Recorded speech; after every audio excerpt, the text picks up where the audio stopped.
Et à présent, j'ai le plaisir d'accueillir Isabelle. Bonjour Isabelle. Bonjour Alexandre. Bienvenue à l'antenne de Sud Radio. C'est sympa, merci. Merci à vous. Isabelle, vous nous appelez de quelle ville? Je n'ai pas votre ville. Vous vous appelez d'où? J'appelle de Bordeaux. De Bordeaux, magnifique. Alors Isabelle, aujourd'hui on parle d'amour impossible. Est-ce que c'est un sujet qui résonne en vous, qui vous parle? Oui, tout à fait. Oui. Carrément, j'ai l'impression de vivre ça et de ce que j'ai entendu là. Votre introduction m'a beaucoup parlé, m'a beaucoup touché. Tout à fait. Ça a bien résonné. Vous avez vécu une situation assez similaire? Alors une situation similaire, oui, dans les dernières descriptions c'est ce que je vis actuellement. On est ensemble et j'ai l'impression que ça marche pas du tout.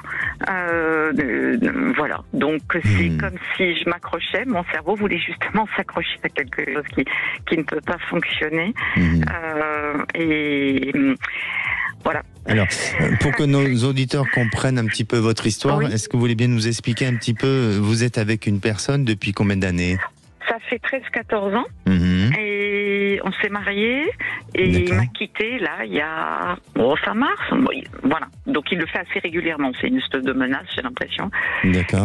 C'est un jeu pour lui? Écoutez, je ne sais pas si c'est un jeu, c'est quelque chose qu'il emploie. J'ai eu ma fille là peu de temps avant au téléphone, il m'a dit ah encore. Bon ben voilà. Il s'en sert. Moi j'ai l'impression que c'est pour m'atteindre parce que j'ai un petit cœur mou. Oui.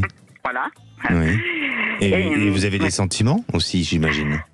Oui, j'ai des sentiments, tout à fait, voilà, qui sont dictés, ces sentiments, par un comportement de mes parents et une façon, moi, d'appréhender les choses dans la vie aussi, du coup. Et donc, du coup, est-ce que moi, je dois garder cet espoir que quelque chose est possible, ou est-ce que vraiment, là, il est temps que je tire... Enfin, je suis tout à fait OK avec sa décision de divorcer.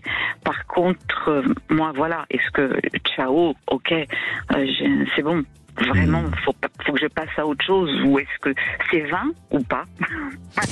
Alors, déjà, dans un premier temps, est-ce que pour vous, vous y trouvez un équilibre, une harmonie, et est-ce que vous arrivez à faire justement cette différence entre aimer et être amoureuse? Est-ce que vous arrivez à faire cette notion de différence? Oui. D'accord. Est-ce que aujourd'hui vous aimez cet homme?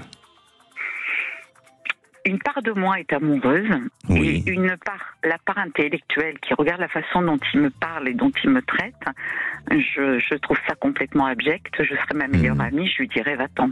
Voilà. Vous trouvez qu'il est irrespectueux envers vous, dans sa démarche, par rapport à vos valeurs, à vous? Oui, tout à fait. Ouais. Et pourquoi vous acceptez ça? Justement.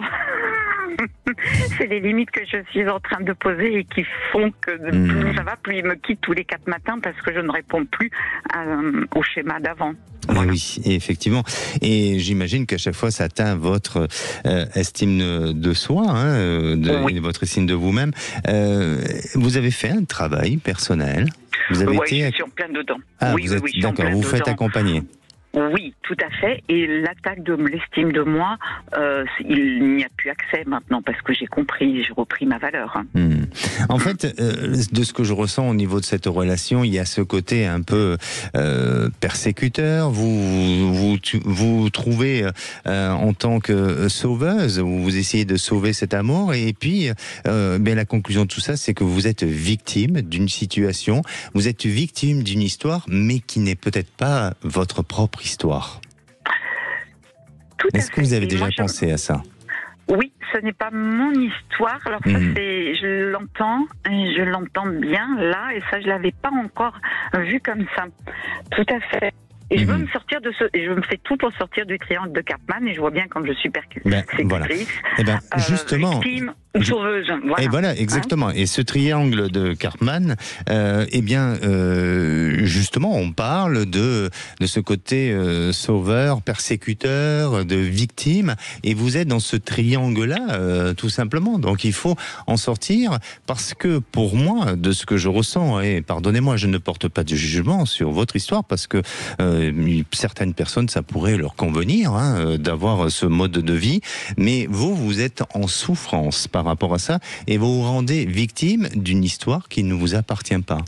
Donc à vous d'être, je dirais, intègre avec vous-même et peut-être arrêter de lui en vouloir, arrêter de jouer avec lui et de nourrir ce sentiment de jeu, de manipulation avec vous-même, et prenez votre propre décision. Alors c'est facile à dire d'un point de vue extérieur, oui. voilà, mais essayez d'identifier cette notion de aimer et être amoureuse, et essayez aussi de reconnaître si c'est votre propre histoire ou si c'est pas la vôtre. Et si c'est pas la vôtre, rendez à celui ou à celle à qui ça doit appartenir, mais pas à vous.